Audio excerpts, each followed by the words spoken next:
Midjourney has finally unveiled its first video model, and it's delivering the most stunning cinematic motion we've seen to date. These clips you're watching right now were all made in Midjourney.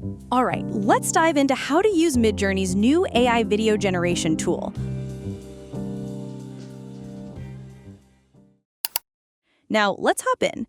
Okay, so using the model is surprisingly simple, especially if you're already familiar with Midjourney. Just log on to the Midjourney homepage and you'll see the familiar Imagine bar at the top. Now, hold on. For those who are completely new to Midjourney, let me quickly explain the basic functions. Fundamentally, Midjourney is an AI that takes your text descriptions of what you want to see and transforms them into incredibly creative images. The AI then generates 4 initial options. From there, you can choose one to upscale into a high-resolution image or create variations to explore similar styles. That's the basic principle of Midjourney. So now, let's see how we apply this to video creation.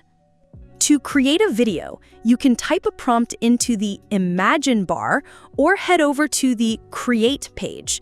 You can add an image as a reference or, and this is the most important part, click the Settings icon to fine-tune your options. You have a wide range of options here. Let's break them down. First, aspect ratio. You can pick landscape, square, or portrait. If you're making films, I highly recommend you stay in landscape mode at a 16:9 ratio.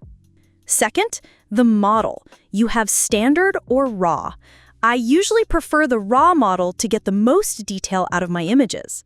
Third, the version. Of course, you'll want to select the latest and greatest, which is the V7 model, to experience the best performance. Fourth, speed and quality. Draft mode is for when you need results fast, while standard mode takes a bit more time for a more polished result. We'll stick with draft for now to keep things moving. You can also adjust aesthetics like stylization, weirdness, and variety to your taste. I personally like to use the turbo speed for most of my projects. All right, we're all set up. Now, I'm going to type in a simple prompt that I would normally have taken into Runway or another video generator, and we'll see exactly what kind of results Midjourney's new video model can deliver. Now let's jump straight into the actual video generation process. When you have a finished image you like, just click on it. You'll see a feature in the bottom right corner called Animate. Once you click it, you get 2 main choices. You can let Midjourney create the animation automatically, or you can take control by giving it a manual prompt. Let's talk about the auto option first. With this, the AI analyzes your image on its own and figures out the most natural motion for it. Based on my experience, because Midjourney is a specialized image tool, its ability to understand and interpret an image is truly outstanding. For example, take a look at this image. What kind of movement comes to your mind? Let's see if the AI perceives it the same way a person does. I'll go ahead and generate a video. As you can see, it took less than 2 minutes to generate several results. When I hover my mouse over them, the videos autoplay. Now here's an important piece of information. You can control the intensity of the movement. Notice the 2 buttons here, high motion and low motion. I've compared the results from both, and it seems that for videos with a lot of dynamic action, choosing high motion is most effective. For images with subtle movements, low motion produces a better result. Next up is the manual prompt, and it recognizes instructions surprisingly well.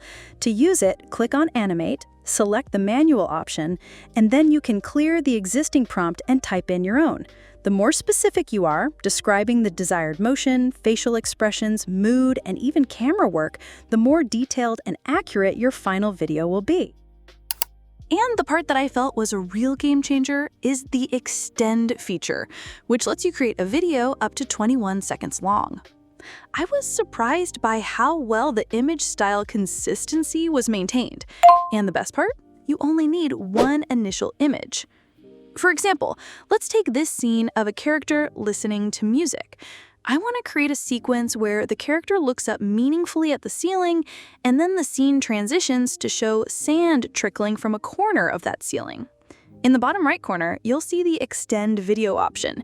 This doesn't expand the image itself, but rather extends the length of the video that follows it. So I'll click this, clear out the old prompt, and type in a new one. Just like that, it generates 4 new 5-second video clips. Since not all 4 will be perfect, you'll want to watch them carefully and select the one you like best. By entering that prompt, I was able to create another video segment like this. This one turned out great, right? So you can then take this new clip, attach it, and enter another new prompt to continue building out the scene. Okay, that covers the main features. Now I'm going to share some real pro tips, so don't miss this. By default, Midjourney videos are created at a resolution of 480p. To be frank, that's about the quality of a photo taken with an old flip phone. But there is a way to download in high definition. Right-click on the video and select Download for Social. This will save the video in high-quality 1080p. You might not notice the difference at a glance, but if you look closely, the quality gap is significant. So when you're downloading a video for social media, be sure to use this method to get a separate high-quality version. And if you want to download the video now, but plan to add more scenes to it later, you should download the raw video. This will allow you to continue extending it in the future. And this is the final result.